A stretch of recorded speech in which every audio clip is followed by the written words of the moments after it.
Good morning, church. Well, I want to explain something. Several people have asked me, well, why do you greet us good morning, church? Well, first of all, at the time I'm doing this, it is morning. And as far as I'm concerned, you all are my church. And it extends as far as anybody can see this video. That's one of the purposes of me doing this. Not babbling on as a pastor or trying to hit you over the head with scripture or do any of those types of things. In fact, in the last few days, I have seen a remarkable number of videos similar to this one. In fact, this morning I really enjoyed one from Sheryl Crow. Sheryl Crow is as you know, is an awesome performer, and she's so concerned about what's going on right now that every morning now she's going to get together with all of you with her guitar and perform for you, sing a song. That's SHERYLCROWE for those of you who want to tune in and enjoy a song from Cheryl to start your day. Couldn't think of a better person. So anyway, good morning, church. We'll do this again. I was faced with a question that was asked, actually one that I have to answer in writing. What was the most difficult challenge you faced as a pastor in the past year? Interesting question. Up until the last couple of weeks, I could have given three or four different answers because every day in pastoral ministry is a new adventure, so to speak. You never know what's going to happen when you wake up in the morning. Sometimes you don't get to go to bed at night, but that's another story. I think the time that we're in now has to be has to be described as the most difficult challenge. And it's not a challenge because I'm afraid. It's a challenge because so many others are afraid. It's a challenge because everybody's running around not knowing what to do. In fact, I get probably 5 or 10 emails a day telling me or suggesting to me what we should be doing. Many of them are right on point, and we're doing them anyway, and some of them are out there.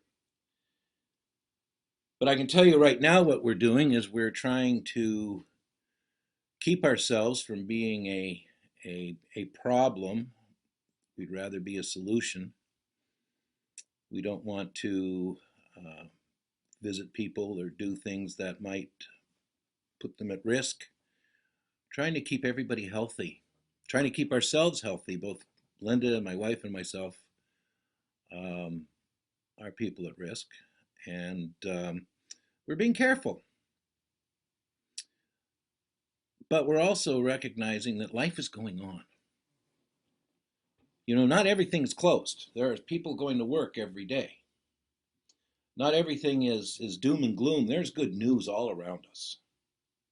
I mentioned it to you yesterday, all this love and caring breaking out. What's this world coming to?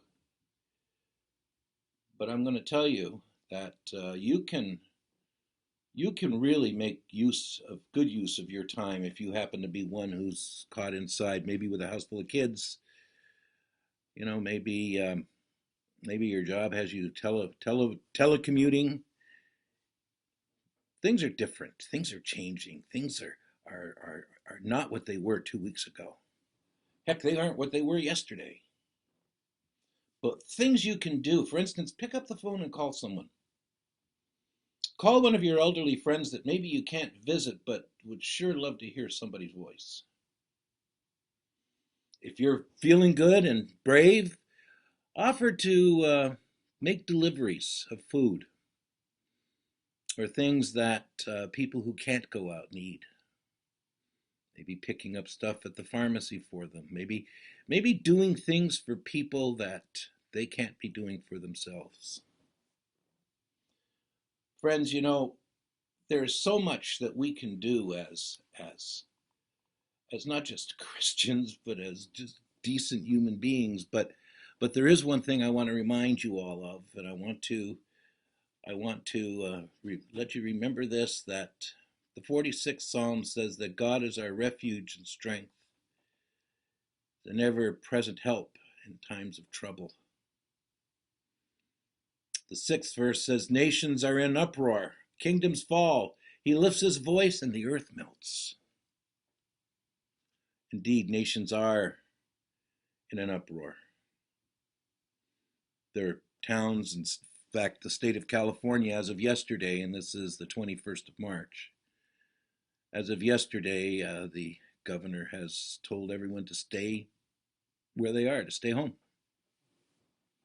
There's talk about filling the streets with police and offering tickets to those who are not out when they're supposed to be. All this fear mongering, friends. God is our refuge and strength and ever present help in times of trouble. When all else around us is crazy, He's still God. I cite back to that old, I think it was a book that said how to keep your wits when all those around you are losing theirs.